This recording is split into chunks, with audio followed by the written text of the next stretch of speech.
Hey guys, so I'm back again because the audio for that hour and a half, and I'm gonna have to take that video down and re-upload this one because the audio, for whatever reason, for that hour and a half that I thought was working on my mic when I was giving my commentary wasn't working. So I'm now having to re-upload this video again because the audio of that one, when I was trying to give my commentary, wasn't working. So I think I finally got it working. Um, so here's what we're gonna do. We're going to go back and revisit and redo this all over again because YouTube.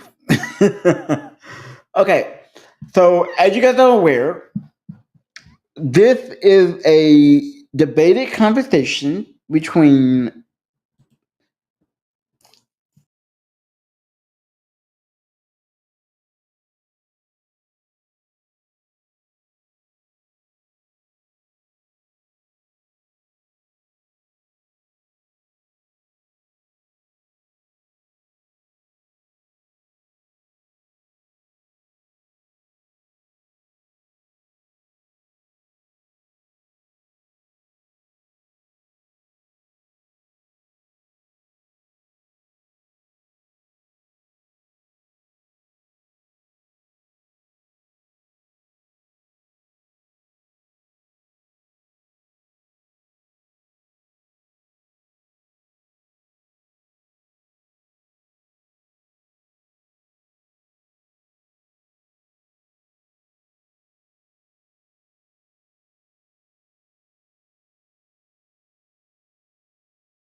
anyone else cover this. And I want him to kind of set up this conversation, and then I'll give my commentary, and then he'll give his thought. Okay, so we're gonna start there. Idea of voting for the Green Party versus voting for the Democratic candidate in a general election. And do I have some clips for you? So I had a hell of a time breaking this down. This is almost a 2-hour debate. I got like 7 clips here. I will link to the full discussion below. It's on Kyle and Crystal's Substack, but they have a big chunk of it on Secular Talk as well. So I'll link to that below. But I got some comments to make, and I really, after the second clip, I'm going to get to some facts that I really have not seen addressed by anybody else. This has to do with one of the Green Party's main goals, so I think it's really important to lay some of that information out. But before I get to the first clip here, I just want to quickly go over each person's position in this debate so it's clear when you're watching this where everybody stands. Kyle is in New York. He's voting for Marianne Williamson in the Democratic primary. Because he's in New York, it sounds like he's voting for Cornel West in the general because New York is a safe state. It's going to go Democrat anyways. But he says if he was in a swing state, he would vote for Joe Biden.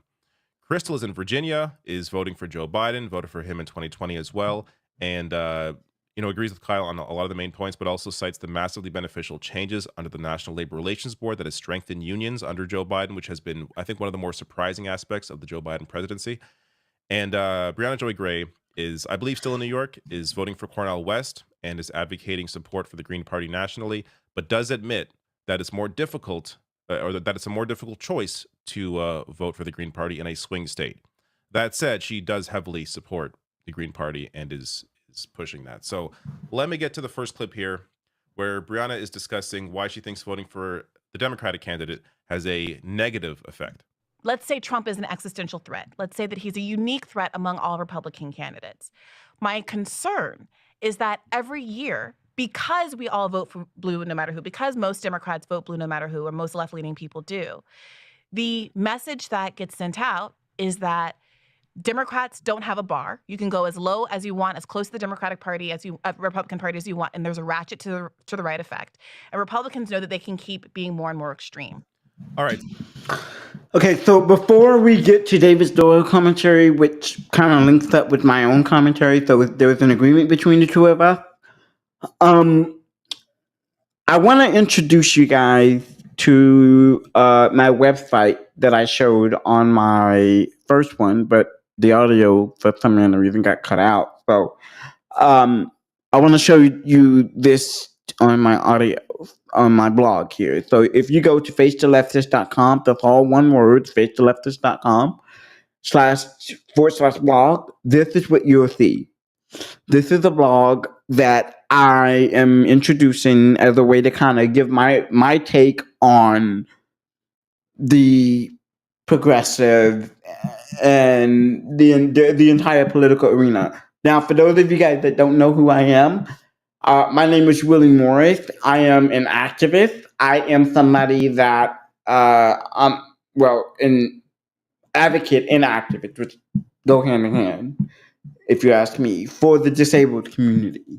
So a lot of my work is interconnected in the political world because I, as an individual with a disability, have to deal with the state, local, and federal government almost on a daily basis. So my perspective on this is unique versus the perspective of Cal, Crystal, Brianna, Dr. Cornell West, or anyone else for that matter, because I'm rooted in the trenches of every day dealing with the government and dealing with Medicaid and dealing with Medicare and dealing with Social Security and dealing with the changes that the government has that the state government has given to us, and it changes practically almost every week. And because I'm dealing with all of that, the work that I'm doing is a reflection of how I view the left in general. Most of these people that are on the left have no clue as to what actual advocacy looks like because they have not been on the ground. This is a great example because of that, of not being on the ground in independent media. And I believe that in order for there to be a movement on the left, there needs to be on the ground, hit the ground running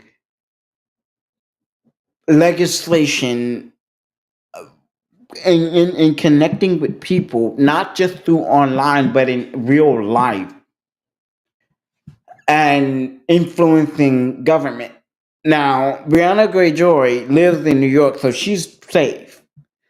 It's people like me that live down here in the South under Republican-controlled legislator in a Republican-controlled governor. And because we're feeling the effect of all of that, I'm looking at you thinking you guys have no idea what it is that advocacy looks like. You think you do. So because I was born with a disability and because I've lived this way my whole life, it's normal for me to look at the world and to look at people like Kyle Kalinske and Cristobal and Brianna Greyjoy and folks like David Dorr and say, y'all do not have the unique perspective that I have. And I am a pragmatic, libertarian progressive. I want that to be crystal clear because I wanted to give you guys my background because I know some of you guys are like, who is he? What is Face the Leftist is even about? And all that good stuff. So it's essentially a live podcast that allows me to share my thoughts and my views on the best way for us to move forward, but it also allows me to give you the facts of any newsworthy story, both the good and the bad, and present it to you, so my audience, so that way you guys can make up your own mind whether you choose to believe it or not. That's not my job. My job is not to influence how you think. My job is to give you the facts of the story and to give you and to break it all down through an analytical perspective.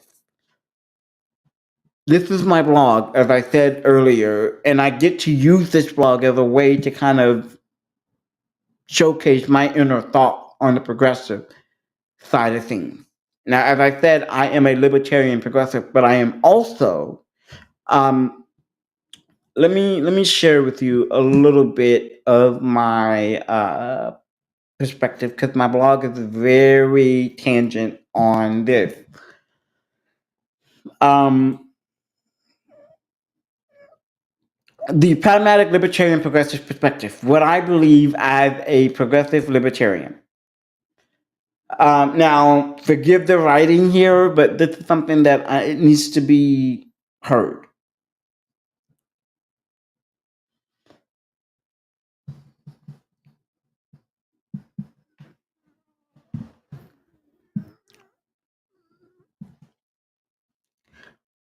Firstly, and as I said here, I know this is written like it was written like in the like 18th century or whatever, but that's because it is.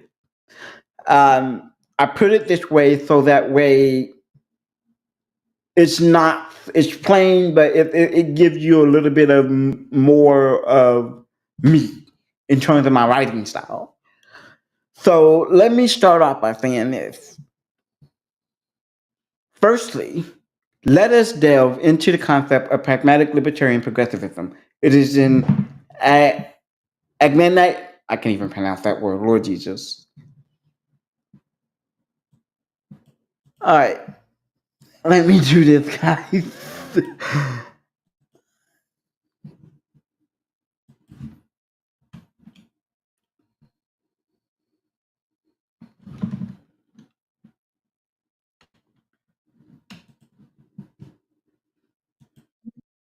Imagination. Yes, thank you.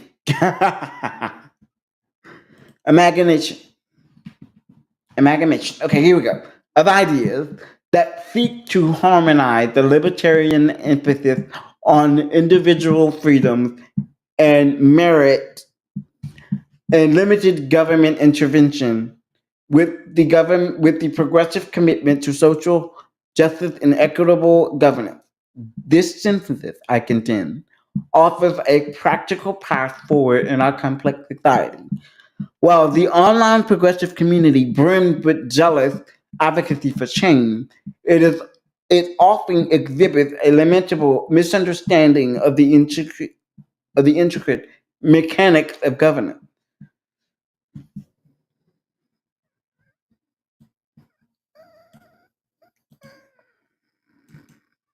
Give me just a second, guys. Thank you. Hallelujah. Grandiloquent. The grandiloquent desire to overturn the established system in a precarious manner neglects the pragmatic realities of the American political landscape. Government in the United States demands a nuanced understanding of checks and balances, the role of state and federal government, and the art of compromise. While lofty goals are commendable, dismissing these practicalities with haste is akin to tilting at windmills. In other words, it's wishful thinking. In my 2 decades of service within the nonprofit sector, specifically as a disability advocate, I have borne witness to the efficiency of pragmatism. Progress is made through incremental change, painstaking coalition building, and meticulous policy crafting. My work, which has spanned countless hours of advocacy and community building, is a testament to the power of collaboration and in understanding the limitation inherent in navigating the laborious quarters of government. It is in this very work that my pragmatic libertarian progressivism finds its resonance. While I champion progressive policies that seek to uplift marginalized community and promote equitable opportunity, I do so This is very important because it gets into the entirety of my worldview with this debate between Kyle and Crystal and Brianna. I do so with a keen awareness of the need for practicality and compromise. It is a recognition that government in the United States is an incomplete dance requiring not only fervor, but also finesse.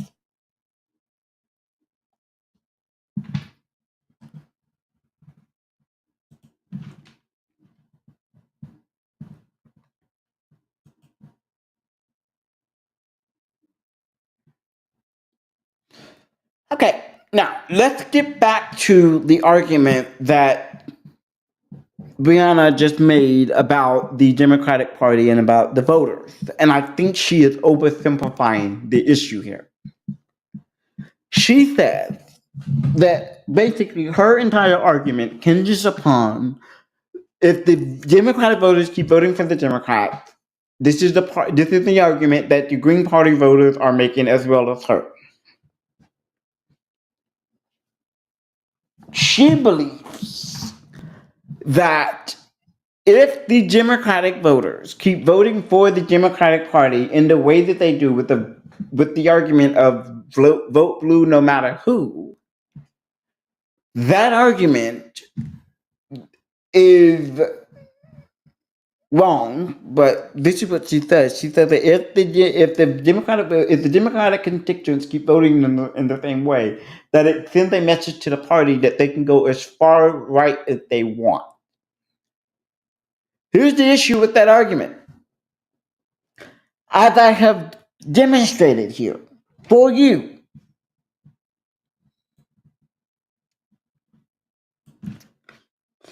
Gray argued that voting for Democrats repeatedly would signal a willingness to change the party, to let the party, drift further right. This point holds some merit, but it overlooks the fact that the 2016 election, in which Hillary Clinton lost, already sent a clear message that voters were not entirely satisfied with the Democratic status quo. It's essential to recognize that the Democratic Party is not a monolith and its constituents hold varying beliefs and priorities. Painting it with a broad brush oversimplifies a complex political landscape.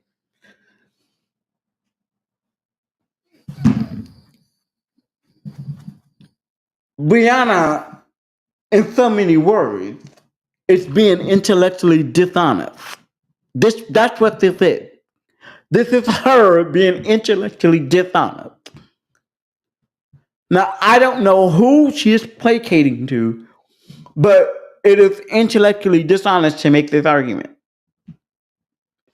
Now, let's head back to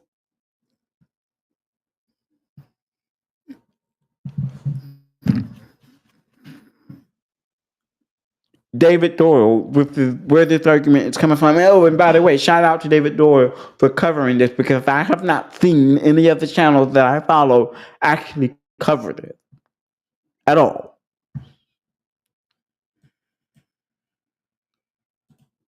So one of the big arguments from Green Party voters and Brianna Joy Gray here is that if you keep voting for the Democratic Party, then it sends a message to the party that everything is fine. We're going to keep voting for you regardless of how far right you go. Here's the issue. Hillary Clinton lost in 2016. They even went on to blame Jill Stein voters, Green Party voters, for that. Did they then think, hey, maybe we should try and appeal to more of these, further left voters, these working class voters in 2020? No. They pushed Joe Biden over Bernie Sanders. Lessons were not learned because the Democratic Party is not going to learn lessons. It's a capitalist party in terms of how it's currently controlled, what leadership is. So there is no trying to appeal. What really ended up happening is that the bar was lowered for what is acceptable for a Democratic Party candidate, to the point where Joe Biden became an acceptable candidate. Joe Biden would not have won in 2016. So you have a bar that was lowered. And let's be fair, Biden, I think, far exceeded, we're going to get to some of that in a bit, far exceeded what people expected of him as president. But as a candidate, on paper, I think you could argue Biden, before he won in 2020, is a more conservative candidate than Hillary Clinton was. So it just lowered the bar to what is acceptable, to the point where people just wanted anybody who could defeat Trump. So I don't think, punishing the party did anything. It made things worse. There is no example of the party being taught a lesson by left-wing voters and then changing to appeal to those voters. The only... This is why I said that Brianna was being intellectually dishonest. That point that he made about Brianna like I said, this is an intellectually dishonest person. She's being intentional in her dishonesty because she knows that the party did not go, that the party didn't do what she committed it, that what she thought it was supposed to do. It did not go further. It didn't matter because the voters rejected Hillary Clinton. So this argument makes no sense.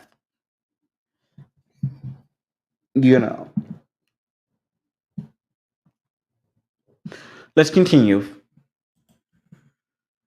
Real way to do that is through, I think, labor power, is having some actual, organized power over the party in some way to push them in that direction. And another way, is Bernie Sanders. Bernie Sanders running against Biden in the primary. And because of the level of support he had, he was able to get some promises from Joe Biden that I don't think Biden would have made without that. And he actually delivered on some of those promises that we'll get to in a bit with a future clip from Kyle. So I just don't, this argument to me doesn't make any sense, considering we already saw the example of Hillary losing and the Democratic Party not moving further to the left. Let me get to, and not to mention, just quickly here, since I wrote this down, this is really worth mentioning, the rise in hate crimes under Donald Trump. You have activists now fighting for, instead of fighting for, Medicare for all, for example, they're fighting for abortion rights.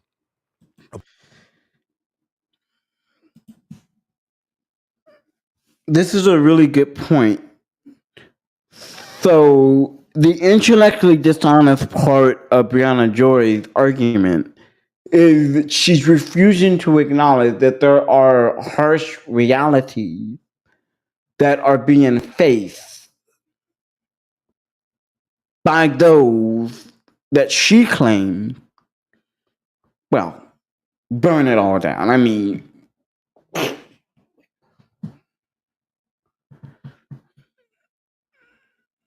But doing so requires a much more nuanced approach. Like, you can't just sit there and say that you can just utilize whatever argument you want and hope that it sticks. No.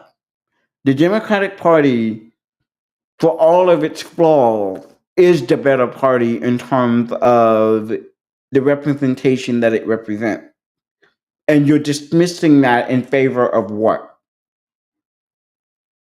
Your wishful thinking of a Green Party to become viable on a national stage when it doesn't have any presence? Okay. This is why the Green Party, I think, is not serious. Because it's only in a handful of elections that they have won. But here's the thing with that. Because I actually did some research on this. In those elections, do you know how many people that actually won? Do you know how many candidates that actually ran for the Green Party and actually ended up changing their party affiliation once they got into office 6 months later? Almost all of them. So there is no real structure to the party.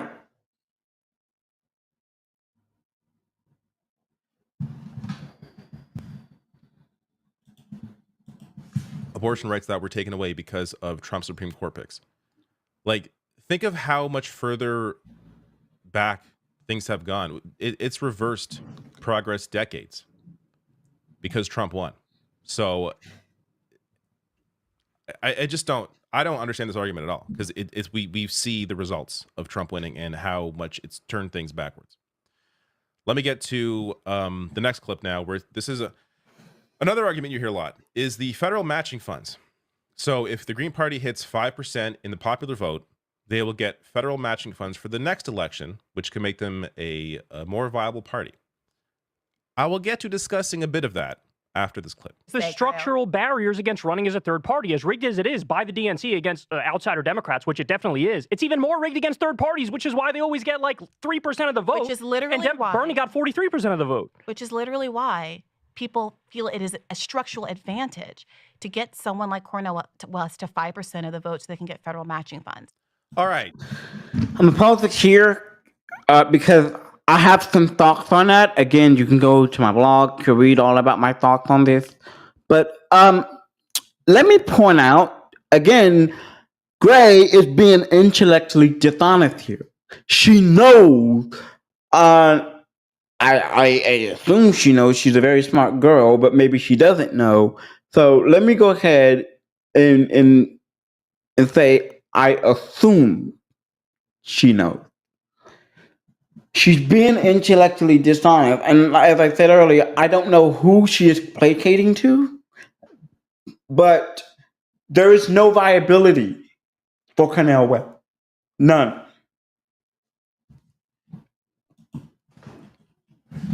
So this is what I wrote on my blog, and David shares a lot of my perspective here. I said, and I quote, the Green Party's viability, and I said, quote, Brianna Joy Gray passionately advocated for the Green Party as an alternative to the Democratic Party. While it's commendable to explore alternative options, her argument overlooks the historical and structural barriers, which is what Kyle Kalinthi said in that recent clip. Structural barriers that the Green Party faces. Third parties in the United States have historically struggled to gain significant traction due to a run-of-all electoral system and a financial constraint imposed by the two-party dominance. Ignoring these practical challenges is regrettably akin to indulging in wishful thinking. Okay. Now, I'm going to switch back here so I can share with you all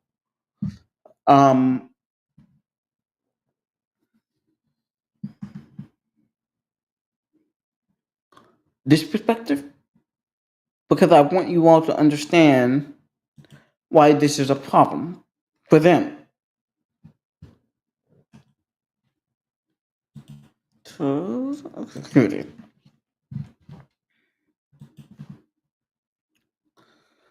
Okay, like I said, guys, go on the blog. You can read all about it. Okay, so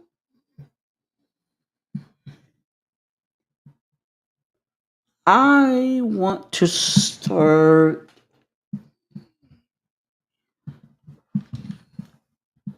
here. This is the most important thing I want to raise here. Actually, no. This. Oh, wait, hang on. I'm sorry. I have so many points on this thing that I just want to. I love. So I just want to start with these 3 paragraphs because it breaks down Brianna Gray's, I think, terrible argument here. And it dismantles her argument of the matching funds and all that other stuff. I want David Doyle to kind of explain that further, but I want to give my thoughts on it as well. So here it is. One of the most glaring structural disadvantages is the lack of evidence for successful state and local elections. While the party have managed to secure few election seats, In a handful of states, these instances remained isolated and have not demonstrated the scalability required for a nationwide impact. Success at the grassroots level is essential for building the momentum necessary to compete on the national stage. Another consideration is the party's performance in presidential elections, which is what this entire stupid argument hinges on. The Green Party's emphasis on running candidates in these criteria. Okay, y'all, let me go ahead and do this. Quadrennial, thank you. um,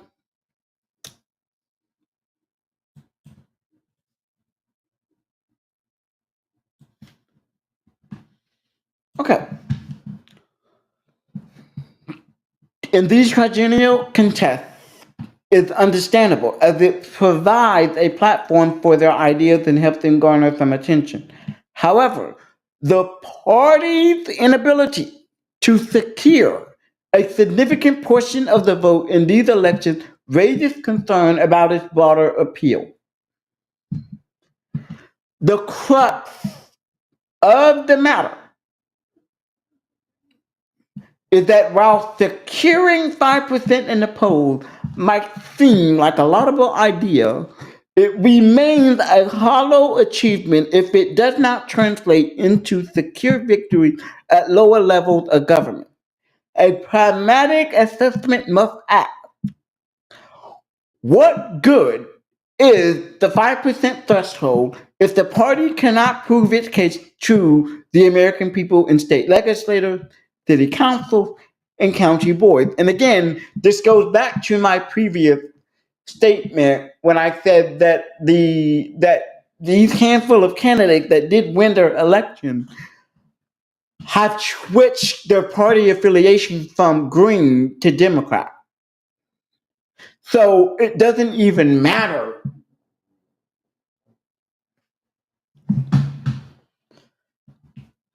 Again, this is why this argument, this is why I say Brianna is being intentional in her intellectual dishonesty. She knows that the Green Party's viability is not something that can succeed at this point. I am not saying that the Green Party doesn't need to be successful. I am saying that it is intellectually dishonest to say that Cornel West can do it, get 5% of the matching funds, and then what happens next? Like, seriously, what's going to happen next? They're going to throw the election. Well, it really won't matter that you end up throwing the election because. But anyway, go ahead.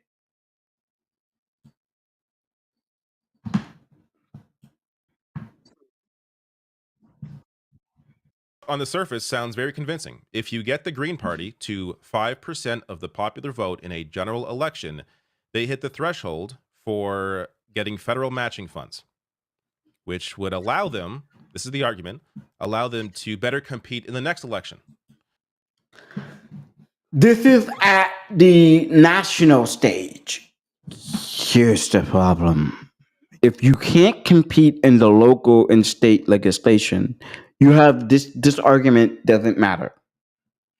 If you're only in a handful of states where there is limited ballot access, how are you a viable party?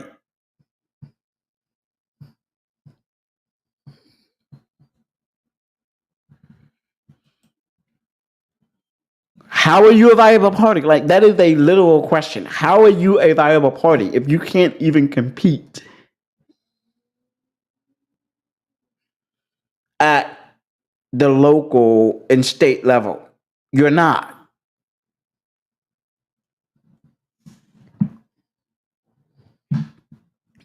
Go ahead, David. I'm sorry. Here's the problem. There is one example of this happening. The Reform Party in 96 under Ross Perot hit 8% of the vote, meaning in 2000, Pat Buchanan, who eventually there was a fight within the Reform Party about who was the actual leader of the Reform Party, Pat Buchanan won that fight, got the federal matching funds amounting to about $12 million back in 2000. He used that to campaign, used it on ads, all that stuff. And what was the result? Did he grow the support for the Reform Party from 8%? Not exactly. Pat Buchanan and the Reform Party, 0.43%. Look at that. That proves that if the Green Party ever wants to be wants to be taken seriously by the American public,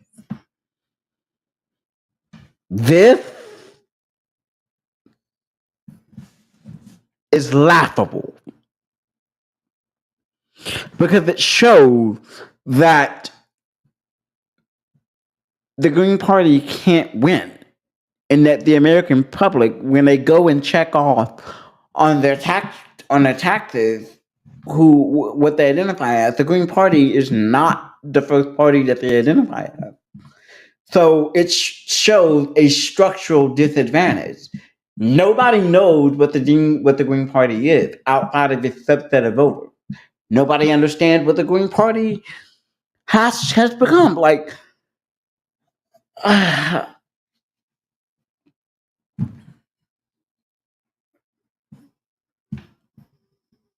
this is a laughable argument. I'm sorry, it is. Getting federal matching funds does not guarantee you will continue getting federal matching funds. The Reform Party has, dissipated. That you have to keep that up. People have this idea that, you vote, they'll hit 5% this time, the Greens will, and then next time they'll get 6, next time they'll get 8, next time they'll get 15. No, there's no guarantee for growth. That is the main problem. And thank you, David, for breaking that down. That's the main problem that a lot of these Green Party voters don't seem to realize, is that if you only have in a handful of states certain elections, and those elections do not guarantee,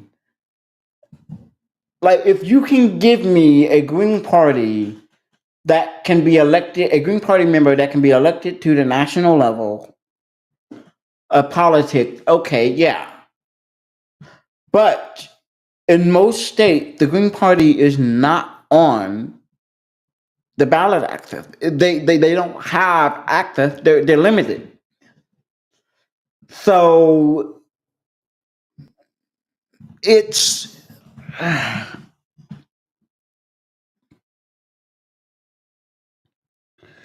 this is why Brianna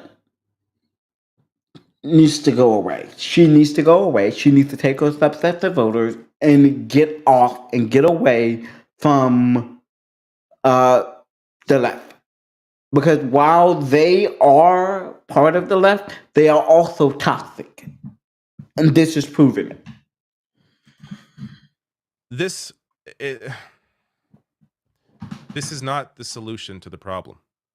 It sounds great on paper, grow the support, get federal matching funds, but as far as, this is one example. You could argue, well, it's, this one example doesn't mean they're all going to fail, but there is no structural, the issue with the Green Party, there is no structure to it.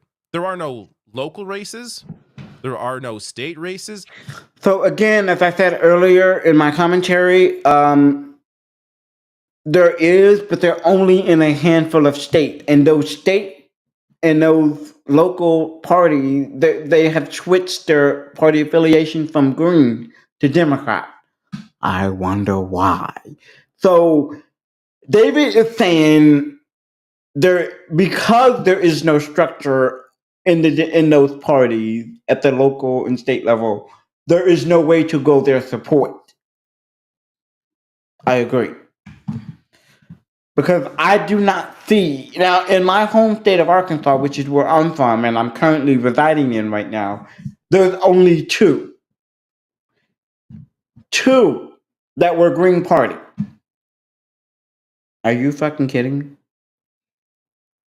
So y'all can't grow a party that doesn't even exist.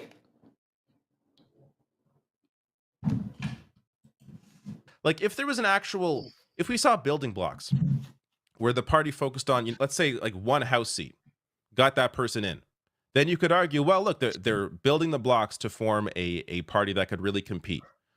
But it's just every 4 years, oh yeah, the Green Party candidate.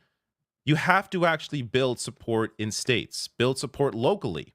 You have to actually, that's how you're going to be able to, if you're going to get federal matching funds, be able to keep that and continue growing it. Without that foundation, this is all just window dressing. It's intellectually dishonest. It's what it is, David. I hear you, but I have to call it like I see it. It's intellectually dishonest. It's Brianna being intellectually dishonest. She knows that the party has no chance.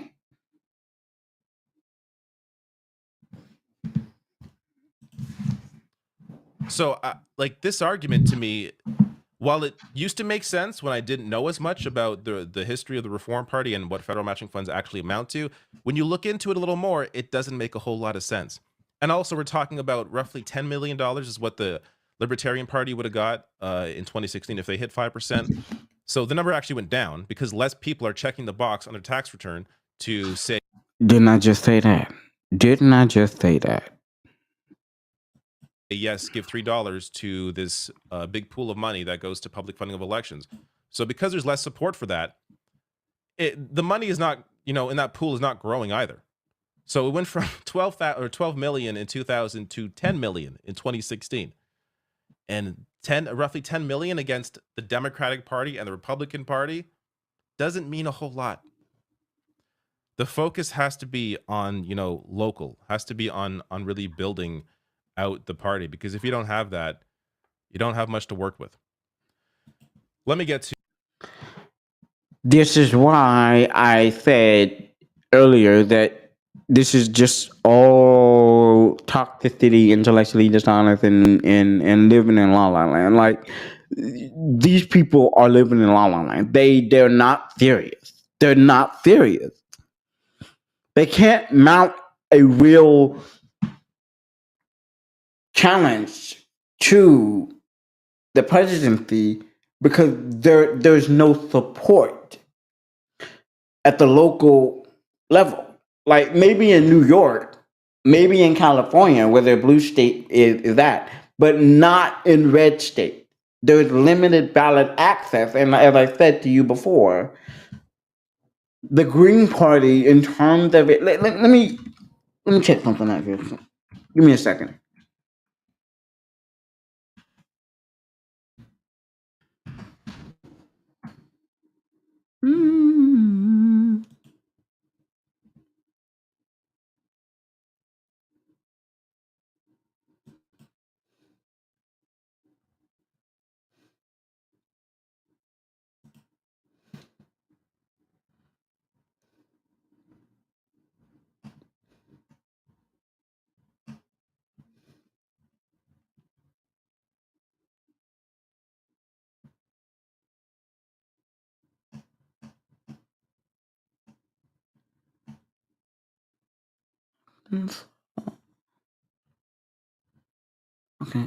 Okay.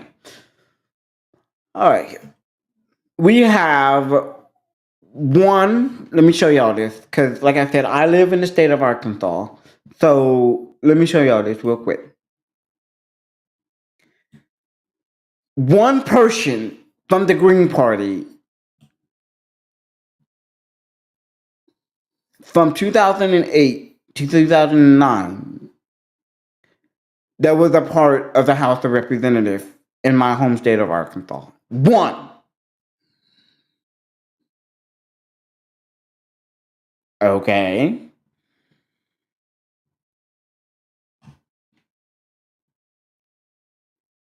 And we had two people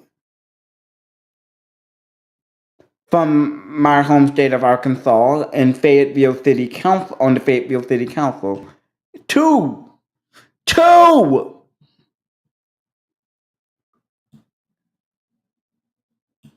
people from 1996 to 1998. Do you know what that says about the Green Party? They have no chance. Listen, guys, I'm not dismissing them as a potential contender. I think they could be. I think that they're wasting their breath at trying to get matching funds for something that is largely not going to hold up if they can't build support from the ground up. The party itself, if you can't even win in my home state of Arkansas, which is a red state, how are you expected to win at the national level? How?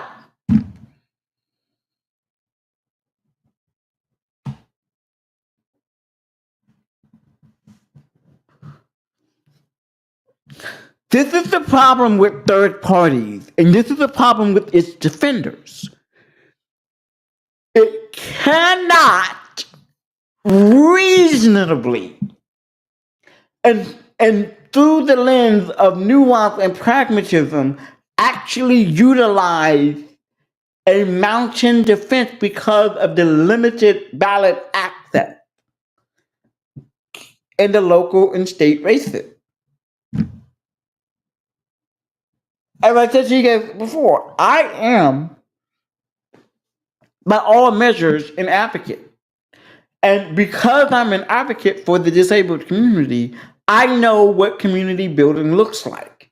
I know how to build a group of people up and actually send them on their way. Now, my work is far from done because I'm in the middle of doing something that I've never done before a day in my life. I want to show y'all something else too. I am serious about my work. This is my website called the More Choose Foundation. It's an organization here in the state of Arkansas, and we tackle issues like that within the disabled community. And this is my blog. Okay. I go through what the changes are for the DDS Medicaid waiver program, which is a program that takes people with disabilities out of institutionalized homes and put them in the community where their services can be provided to in their homes instead of being inside an institutionalized place. So I go through each benefit. One of the main reasons, and this is a self-advocacy program that I'm advocating for within DDS to give us the control of our own services instead of having it being managed by a traditional provider care like the past. I don't have time to get into that. That's something that's going to be a later discussion. But this is what advocacy looks like, people. This is a part of my blog. Okay?